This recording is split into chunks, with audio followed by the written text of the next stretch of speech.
and welcome back to my channel. I'm super happy that you're here today, and I'm super excited to be bringing you another speed build here on Chestnut, my sort of fall autumnal island. I have been loving decorating here on this island. I feel like whatever sort of mini burnout I was starting to have in the game, I feel like this island has completely cured that because I'm just making some cozy things and just enjoying some more chill kind of decorating versus maybe the city core island, which is a little bit more tricky. So I've been really enjoying this, and I hope that you guys are enjoying seeing some cozy cottagecore sort of fall designs here on this island as well. But yeah, we are doing this little lake house overlook over here by Zell's house. I just think Zell's house fits so well with this particular theme. I love how dark it is with the white door. I just feel like it pops so well. But I kind of wanted this to be both Zell's house, but also just like a place to look at the lake house build that I had done previous. So I'm starting out by just giving Zell a little mat for underneath his door. I think that this brown color here works so well with this house. I'm kind of obsessed with it. This creator for that custom design makes the most incredible blanket codes. They're all of the codes that I'm using here on this island. So as always, the links to all of the codes that I'm using are in the description box. So if you guys are interested in using some of those on your island, definitely go and check that link out. I highly recommend. I think they're super beautiful.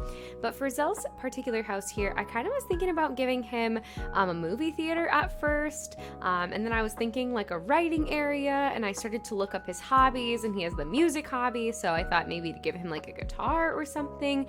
But ultimately we were working on this in stream, and ultimately we decided that he was going to be a playwright, which I think suits him really well because he's a little bit dramatic.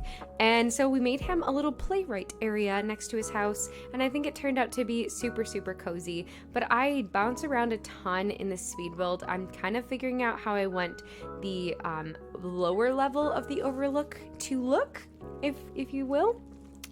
So I decided to use the log stakes as fencing here, and then I'm just kind of filling in the cliff. I don't completely decorate all of the cliff edges like that, but the ones that are visible, I just feel like it adds a little bit of texture and dimension into the build. You can kind of see it peeking through the jail bars, which I really like.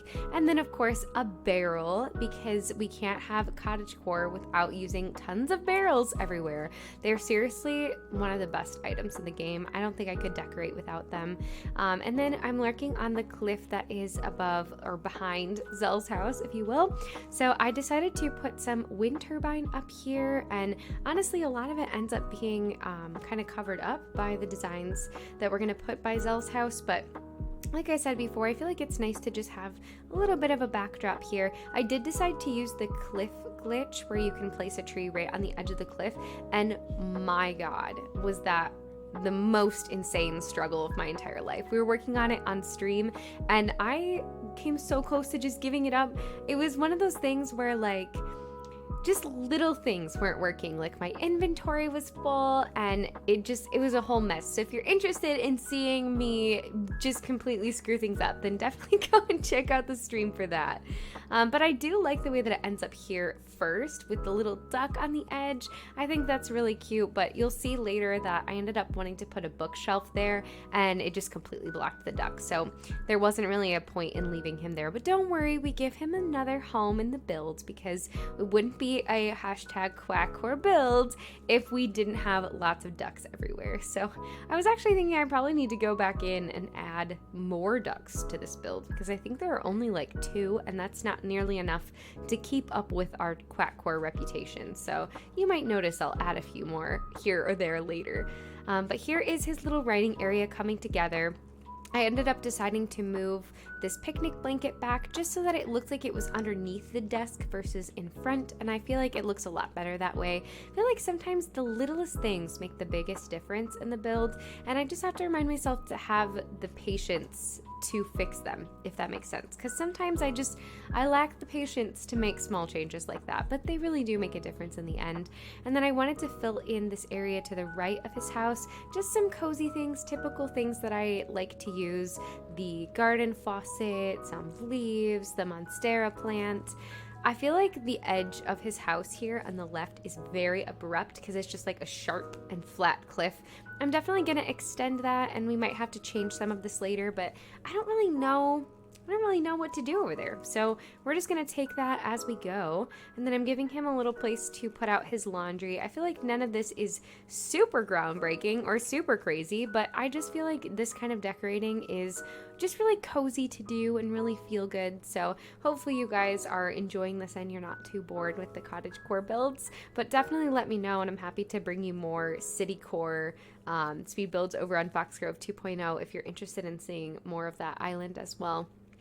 After I finished his house, I did time travel to a different day, so if it looks a little bit different, that's why. But now we're gonna work on this area directly in front. This is the actual like main focus, the overlook. I wanted to make a little campsite area. I guess it's not really a campsite, it's really just a bonfire. I should just say bonfire. I'm so goofy.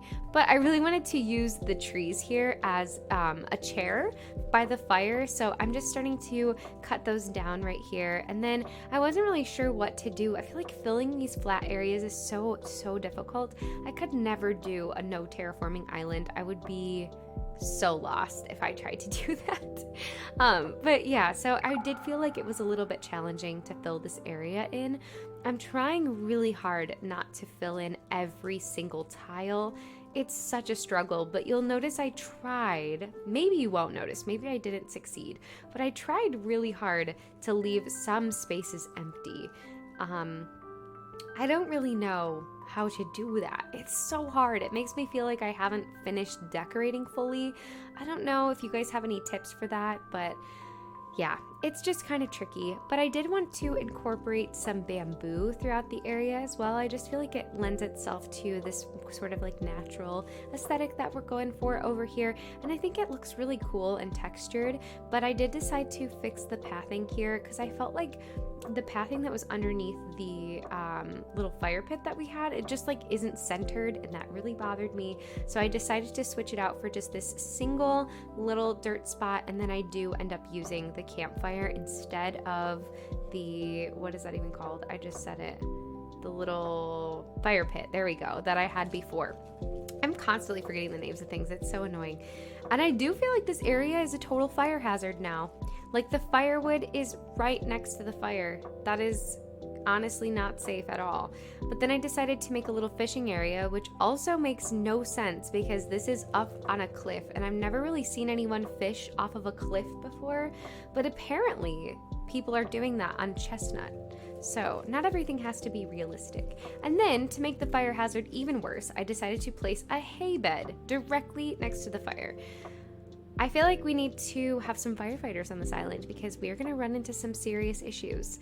And then I continue to clutter up the area, which I'm trying not to do, with some items here. It's actually a little tricky to walk through this particular area, so that's how I know that I wasn't successful in being more minimal with my decorations. But I did want to create a little place to come up and sit on the cliff and get a better view of the lake house that we built. If you're interested in seeing how this lake house came together, it was one of the first speed builds that I did on this island. I'll just link it above if you're interested in checking that out.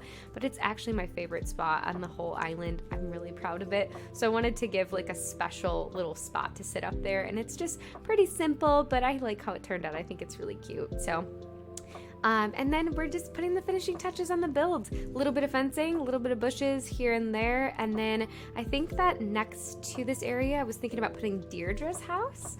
Maybe Zell and Deirdre are BFFs up here on this little cliff. And plus her house would just look kind of cute here. So I don't know if that will be the next speed build. I do know that I need to do some sort of shopping district, so maybe that will be coming soon, so stay tuned for that.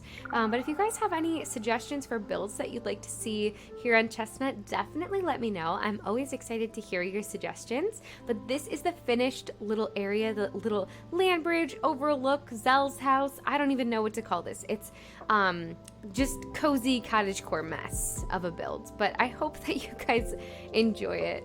So here is the little overlook, the first one. I feel like that side view is super cozy. And then we have Zell's finished little corner over here for him to do his writing and all of that stuff. And then our last little bit is going to be the cliff up at the top, which I think it turned out so cozy. And yeah, I'm excited to take some pictures here with some friends. I feel like this is a great like little photo place.